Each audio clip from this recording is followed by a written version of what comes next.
काठमाडौँ गएर राम्ररी पढ्नु, ठुलो मान्छे बन्नु, कुलतमा नलाग्नु र आमाले बुनेको सपना पुरा गर्नु बाबु। तिमीलाई सदैव मेरो आशीर्वाद छ।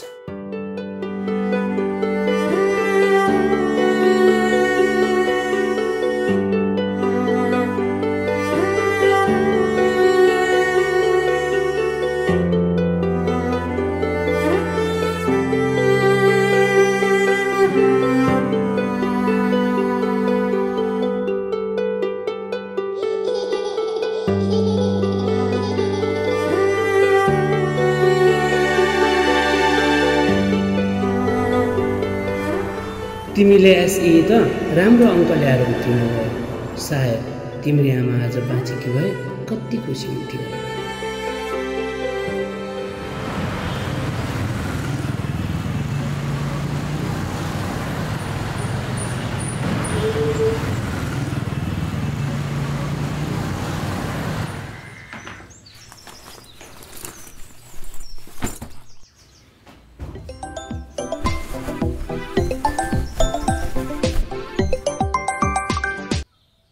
हेलो बाबु, पुग्यौ?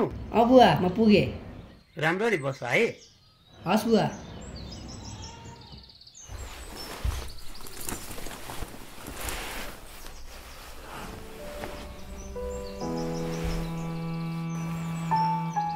पल्ला घरे काकासँग 50,000 ऋण लिएर मोबाइलको खातामा हालिदिएको छु।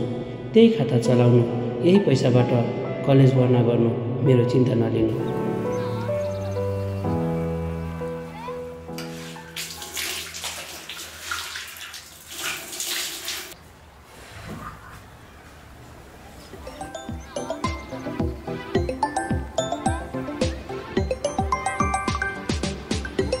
हेलो नम्बर कसले गरेछ? हेलो, कङ्ग्रेचुलेसन्स, तपाईँले भर्खरै लक्की ड्र मार्फत रु 5 लाख क्यास प्राइज जित्नु भएको छ। हो र? हो, हामीले विभिन्न देशहरूमा लक्की ड्र कार्यक्रम गरिरहेका हुन्छौँ। यसपालि त्यो लक्की ड्र भने तपाईँलाई परेको छ। पैसा पाउन मैले के गर्नुपर्छ? हामीले तपाईँलाई पैसा पठाउनका लागि चाहिँ तपाईँको मोबाइलमा आएको ओटिपी कोड मलाई पठाउनु पर्ने हुन्छ। त्यसैले त्यो हेरेर मलाई भन्नुहोस् त। हुन्छ हुन्छ। के बुझ्छ? 6402।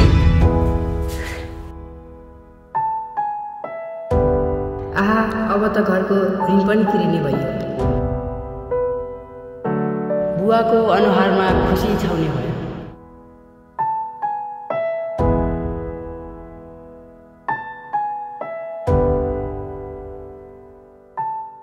बुवाको आशा र आमाको सपना पनि पुरा हुने भयो।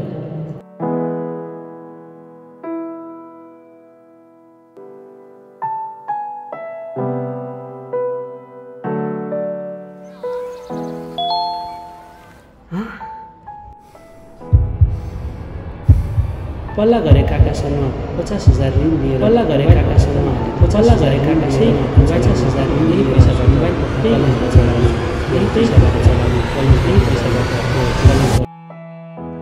छोरा, तिमीमाथि मेरो ठुलो आशा छ।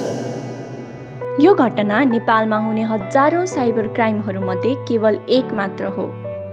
पछिल्लो समय नेपालमा साइबर अपराधहरू अत्याधिक वृद्धि हुँदै गएका छन्। 5 लाख जित्नलाई 10,000 दिनु भन्यो, मैले 10,000 दिएँ। 5 लाख पनि आएन, 10,000 पनि लुटियो। एउटा मान्छे आयो, खाजा माग्यो, खाजा खायो, मोबाइल ब्याङ्कमा हालिदिन्छु भन्थ्यो, पैसा छैन, चट्ट खाइदियो।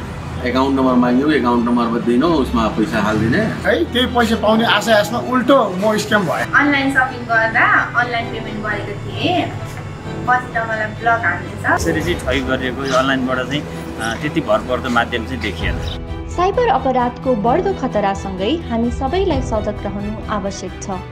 झुटा अफरहरू देखाएर व्यक्तिगत जानकारी, बैंक विवरण र ओटिपी मागेर ठगी गरिएका घटनाहरू बढ्दै गएसँगै हामी यसबाट जोगिनुपर्छ। साइबर अपराधको शिकार भएमा स्क्रिनमा देखाइएको नम्बरमा तुरुन्तै सम्पर्क गरी भोटाइटी काठमाडौँ स्थित साइबर ब्युरोलाई खबर गर्नुपर्छ। साइबर सुरक्षा आजको आवश्यकता। सतर्क रहौं, सुरक्षित रहौं।